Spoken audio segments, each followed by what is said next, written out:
समुद्री तूफान कराची से 450 किलोमीटर दूर बिपोरजॉय की शिद्दत में मुसलसल इजाफा होने लगा। सजावल और ठट्ठा में तेज हवाएं। 15 जून को केटी बंदर से टकराने का इम्कान। शहर कायद में गर्मी और हब्स दर्जा हरारत 40 को छू गया।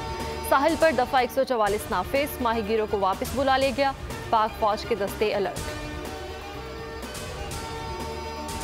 कल शाम 6 बजे तक तमाम साहली इलाके खाली कराए जाएं। सिंध हुकूमत ने अलर्ट जारी कर दिया। वज़ीर आला सिंध कहते हैं तमाम इदारों के साथ होमवर्क मुकम्मल कर लिया।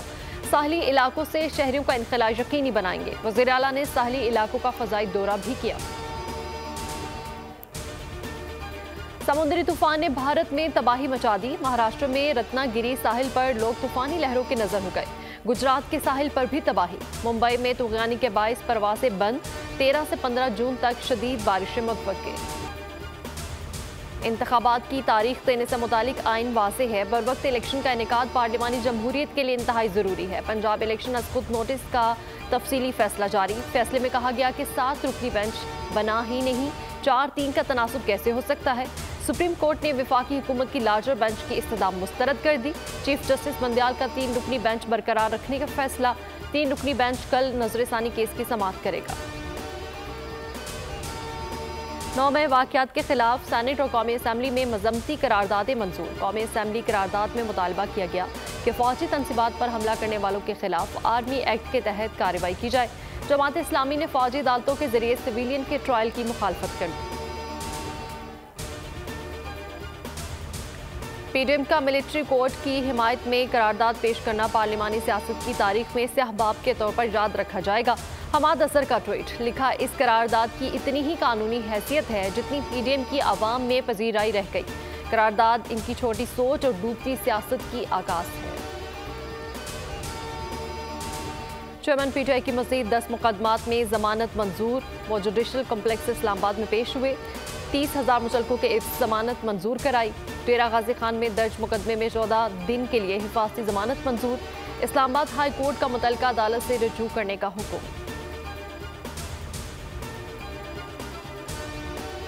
सेनेट इजलास में बजट पर बहस के दौरान हंगामा राई। सख्त शोर शराबा। वजीर कानून आजम नज़ीर तारड़ का कहना था मुश्किल तरीन हालात में मतवाज़न बजट दिया, तनख्वाहों में इजाफा किया। कायदे हिज़्ब इख्तिलाफ शहजाद वसीम का कहना था कि नाम नेहाद तजर्बाकार हुकूमत हर शोबे में नाकाम हुई। वज़ीर आज़म ने 80 अरब रुपए अपने इस्तेहकाक पर मुख्तस कर दिए। बजट का मकसद पिछली नाकामियों पर पर्दा डालना है। नैब ने बुशरा बीबी को अलकादी ट्रस्ट केस में कल तलब कर लिया। 2 रुकनी टीम ने नोटिस जमान पार्क में वसूल कराया। नोटिस में कहा गया आपको यकम और 7 जून को भी तलब किया गया था, आप शामिल तफ्तीश नहीं हुई।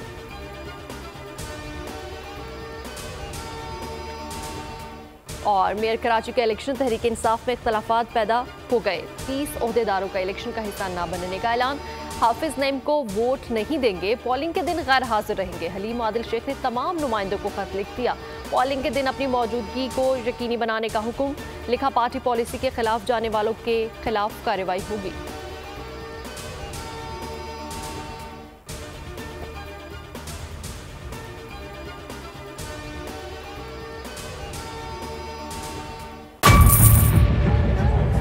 बजट 2023-24 की सबसे बड़ी ट्रांसमिशन। बोल एक मर्तबा फिर सबसे आगे।